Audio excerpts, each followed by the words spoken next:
here. What's up, everybody? It's your favorite smuggler who knows it's true.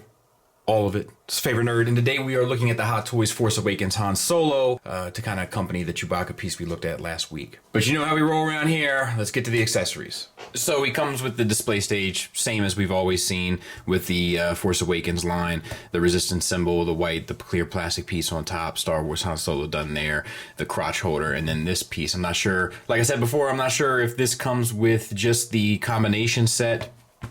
It sits on top of there, it's carved out in the middle, and it has this like grayish blue tint on it. I'm not sure if this comes with just the combination set or if it comes with the single releases also, but that's the option that you have. So he comes with a few hands. We have another kind of I guess this is like to hold a bowcaster.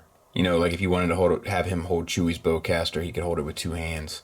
We'll talk about the detailings when we get to the figure. And then we have a trigger finger hand. And then we have 4 gloved hands. We'll talk about one now. But you have a trigger finger hand, hold the bowcaster hand, and then left and right relaxed hands. And then we have the pegs, replacement pegs. So the gloves are really, really, really well done. Great sculpt work. It makes me wish that Hot Toys did more sculpt work instead of soft goods, but neither here nor there. No need to beat a dead horse, but this looks really good. It is like, it looks like it has like a fleck effect or dry brush. I'm not going to say dry brush. I'm going to say like they flick the brush to get like this speckled, worn leather look paint-wise on the hand. Looks great. Also has a wash on it to bring out all the seams. All that stuff is all sculpted and painted. It's really, really well done, and of course fits over the jacket and stuff and can go on the figure. It's really, really, really well done. I'm really taken back by this. Of course, the fingers are a bit softer, so he can hold the accessories and so forth. But it's quite a nice sculpted, painted accessory. He comes with his signature pistol. We have like a black gunmetal type of paint. We have this like rusted, worn brownish paint added to the lines, all in there. We have the wood type paint on the grip. A little piece of translucent plastic there on the scope. And it looks amazing. This is extremely well done as well. They knock this stuff out of the park. Whenever they start sculpting and painting, they knock this stuff out of the park. That is never my problem with Hot Toys. As an FYI, this gloved hand must be for holding. Oh, maybe you can fit the finger in there. Yeah, but you can, but it must be for holding the bowcaster, because this doesn't really work holding this gun at all. So that's a bummer. But the regular hand works perfectly. And of course the gun can be stowed on his holster, and it has a magnet clasp. It is a tight fit, especially the first time doing it. So, you know, loosen it up a good bit and it'll slowly wear itself to a comfortable level. He comes with this coat and scarf. The scarf wraps around the neck, obviously, and then it just ties up like a real scarf would. You know, no issues there, however you want to do it. Or I guess you could do it how does my wife do these? She like does like a girth hitch kind of a, must be some fashion magic I don't understand, but you can do whatever you can do with a real scarf. With this, of course, it doesn't have the same weight. That's part of the problem with soft goods. We talked about it before. And then this jacket. So this is all done with like pegs and ports. And you have 2 sets of them. You have these metal clasps, which are painted like a silver. They look great. And then they peg together. And then you also have these buttons that peg together as well. So it's 2 layers worth to kind of make this work. And then it's all cinched up here in the back. That looks good. I feel like the material choice is a little too satiny. I don't feel like it looks like a winter coat in that regard. The fur up here at the hood, though, or the collar rather, does look great. And I haven't decided whether or not I'm going to put this on him. If I do, you know, I'll show it, but I just haven't decided yet because it's going to be a pain. But it looks like it's sculpted well enough. I mean, not sculpted. What am I talking about? Like sewn well enough. Like I just see stuff like that. Like you see that sort of stuff with these soft goods irritate me. Like that's not how a shoulder should look. We'll see. Maybe if I put it on, we'll see how it affects the figure. But the stitching and stuff is all done well. I don't feel like they use the right material, and this is probably like all these clasps and stuff is probably a pain to get to work. But it is a thoughtful accessory, at least, to add this. I was worried, actually, that it was just going to come with this and not with the leather jacket. Like, I didn't look at it too in depth, so I was happy to see that it had both. So, of course I did, because I love you guys. It's a pain. It's not a pain getting the coat on. It's a pain getting the gloves on, because I got to go over top of the coat. And you got to get that peg to line up. It's a nightmare. Ultimately, I don't think it looks that good. But if you love, you know, like the bundled up look, then you're welcome to go for it. Articulation wise, it still works really well. So that was actually fairly surprising. But I just don't feel like it looks as much like a winter coat as it should. But ultimately, it does, you know, do the job. And then you get 6 of these things, and it's nice that they gave you 6. These go in the coat, and we'll show those here. Pointy side up. And you can put the other 2 in. And I will tell you, I'm going to cut most of this out because it took forever. But when you get to the third one, at least on this coat, the fabric starts to get so tight around them that it becomes a bit more challenging as you go. And I had to go from the bottom up on this third one just to get the leverage to kind of get it in there, so to speak. But yeah, it's cool. And then you get 3 for the leather coat as well.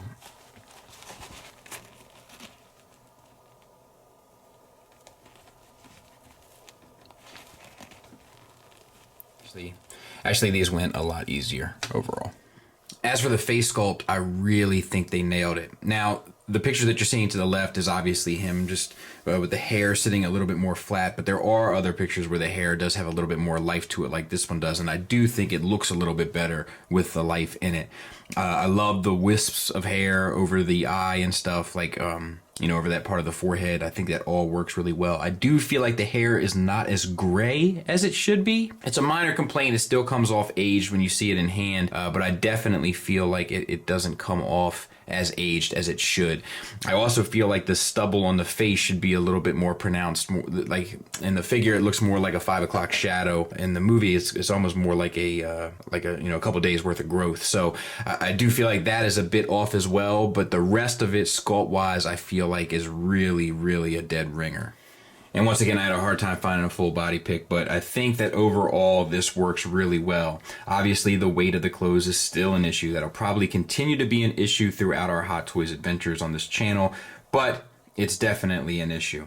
Everything else seems to be pretty much spot on. The only other real complaint I have is that I feel like his collar should be a little bit more worn and open. Like his collar's very stiff, like he just got it out of off the ironing board. As a result, that kind of takes away from the look of it a significant bit, to be honest. Like there's something about that like old, worn, withered kind of cowboy that doesn't come across as well in the figure as it does in the real life stuff, and it's because of how that weighted clothes looks, and it's really hard to get that collar to look all worn and tattered and everything when it came right off an assembly line. But overall, I think that the materials, they look appropriate, and the way that they sit in terms of their fit look appropriate as well. All right, so let's talk about materials and sculpt. I think that the paint on the face is pretty much phenomenal. I think the head sculpt comes through in just about every pose and every position that you have it through. It really seems like the character to me. It really comes through. The paint on the face, you got all sorts of flesh tones and washes, and that same sort of like brush fleck paint that it seems like it has, as well as the glossy coat on the eyes, and it really comes through. All the hair is sculpted on the eyebrows, and also obviously the hair itself. The hair does have a metallic hint to it, which gives it that sheen, but like we already discussed, it does seem a bit more brown than it should. But overall, I think they did a great job in that head sculpt. I think it knocks it out of the park. Probably, I think it might be my favorite face sculpt I've seen from Hot Toys so far, in hand, I think they did a great job. The shirt fabric and stuff, it seems fine. There's a padding underneath this from the buck to the shirt. I think that was smart because the buck has a little bit more like chisel and definition to it, and he shouldn't be all chiseled. So I think that was a smart choice, and as a result, I think it looks more appropriate. We've already talked about this collar. I don't like it. I'm going to try to get it to lay a little bit flatter, but I don't know if I'm going to be able to get it to. You know, that's a bit of a bummer to me, but not the worst thing in the world, but something worth noting. And the stitch work and stuff all look good. This seems a little bit off center to me also, but I'm not sure if that's just the way it's sitting on the buck. All right, so for the jacket, they really do a great job with the leather look. You know, the stitching and stuff and the wear, it all has that like you know, those little lines and all that stuff through in the material. That all comes through. All the pockets and stuff and all that stuff seem film appropriate. So it works really well. They did a great job with that. The belts and stuff, they look great. The buckles and all that has that gunmetal type of paint application. These little, you know, doodads and bells and whistles and stuff all are painted, sculpted, and look really well done as well. I'll back out a bit. You can take this whole belt assembly off if you want to put it over top of the blue coat or whatever you want to do. I have found in my limited experience with this stuff that it is a pain to deal with the clothes. So I don't advise doing it, but you can do it. The pants, these giant seams in the pants, which are fine. That's kind of the problem where it comes in a little bit of mess up there. And this has some padding around it as well to kind of fill out the gaps in the joint, so that's cool. All the wrinkles and stuff, the way that they have them kind of down at the bottom, that works well over top of the boots. The boots are that same type of leather, just a brighter brown, and that works well as well. There's actually some scuff marks and stuff on the boots. I think little like accents like that are cool. Let me see if I can't get in on that or if I can pick that up a little bit. I don't know if you can see right there. There's a couple of them throughout, and it's a really nice touch, and it gives it a much more believable kind of look. So I dig that. The bottom of the shoe is all hard plastic. It's sculpted extremely well, and really looks the part. So yeah, I think that this overall, materials wise, and even, you know, with the soft goods, which I'm not super crazy about, that I think that this one is one of the more effective ones that I've seen. And now we'll talk articulation. There's a double ball peg from the neck into the chest, which I'm not sure is the best way to do this. They always do this, and that's to not have a line sculpt break up between the head and neck, which I get, but as a result, it always seems a little bit more stiff than you would maybe want it. But I'm sure there's people that would complain if it had that break in the sculpt, so I get it, but it's not my favorite. So head all the way down to there, up to there, which isn't the greatest, and then the swivel and confused dog look, of course. We have the double ball peg from the chest to the abdomen. It feels like much better range, and you get a little bit from the abdomen to the pelvis as well than I've seen with most Hot Toys figures, especially better than the Chewbacca that we just looked at recently. So that works fairly well.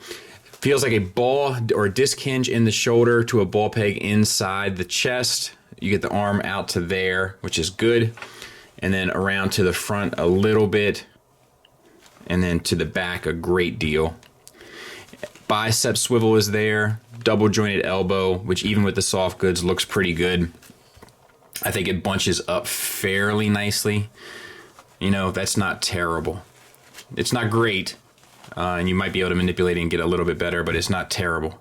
I think that works pretty well. Wrist swivel and hinge. It swivels at both sides, so you should be able to get up, down, in, out, and whatever you really want.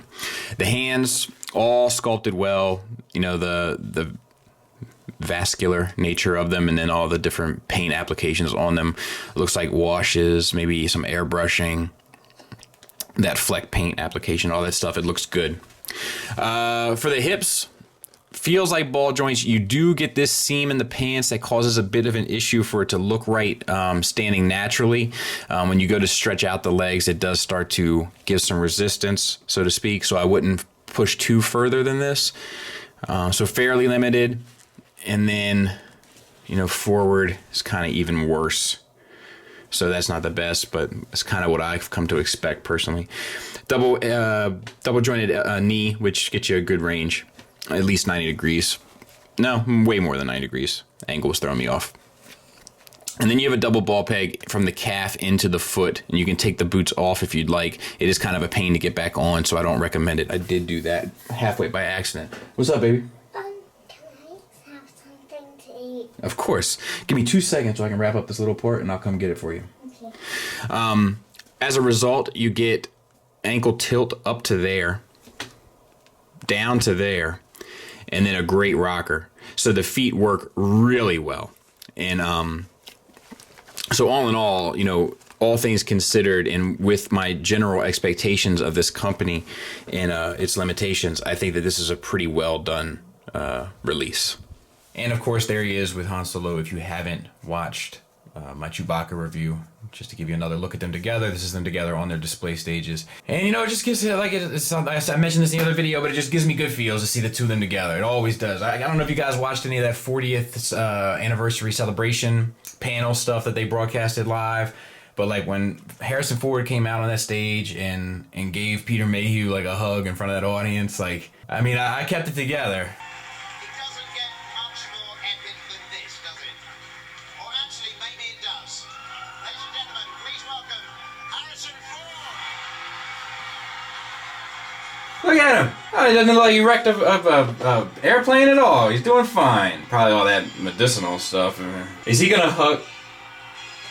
Oh, it's like they're friends in real life.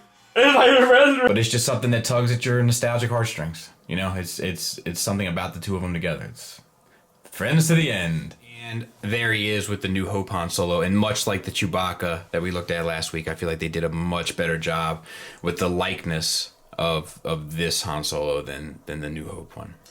Final thoughts wise, my complaints are really short and sweet, to be honest. They're really come down to three things. Getting the gloves on while the coat is on, and the coat not being kind of big enough where it feels like a big winter coat that would protect you on that Starkiller base. That would be complaint number one. Complaint number two, or let's not call them complaints, let's call them criticisms. My second criticism would be the hip articulation. It's limited as I've come to expect. And then the third criticism is, of course, once again, the way that the soft goods works. Most of this works fairly well. The problem with the shirt is that it has that padding underneath, which gets caught up, which pushes that collar up so it doesn't have that worn look. And then the jacket doesn't have the same weight. As you can see, it's sort of puffed up over his left shoulder. We're just trying to get a pose. And that, for me, is problematic. You can mess with it and mess with it and mess with it to get it to be acceptable, and I do agree, but it is something that still bothers me personally. Plenty of positives, though. I have to admit, this is one of the most well-done Hot Toys that I've personally looked at, in my opinion. All the accessories are cool and work and are smart, with the exception of the coat glove situation, which is more of a pain. The sculpt and paint is out of this world. Top shelf. The likeness really comes through in the character, and the presence just screams Han Solo. The articulation is even surprisingly good, even with the big old winter coat on, or not so big winter coat, am I right? But it comes through really well, with the exception of the hips. Yeah, I definitely recommend this if you are a fan of 1/6 scale figures, or if you're a Hot Toys fan, or if you're a Star Wars fan, and therefore I can recommend this set. I think that it's a really, really, really well done set overall. Much better than their previous release of the two, I must say. Really nails it. They do a good job here, I have to admit. I think this is the first Hot Toys purchase I've made that I am wowed over. Good job. Thanks for listening. Thanks for watching. Until next time, take care.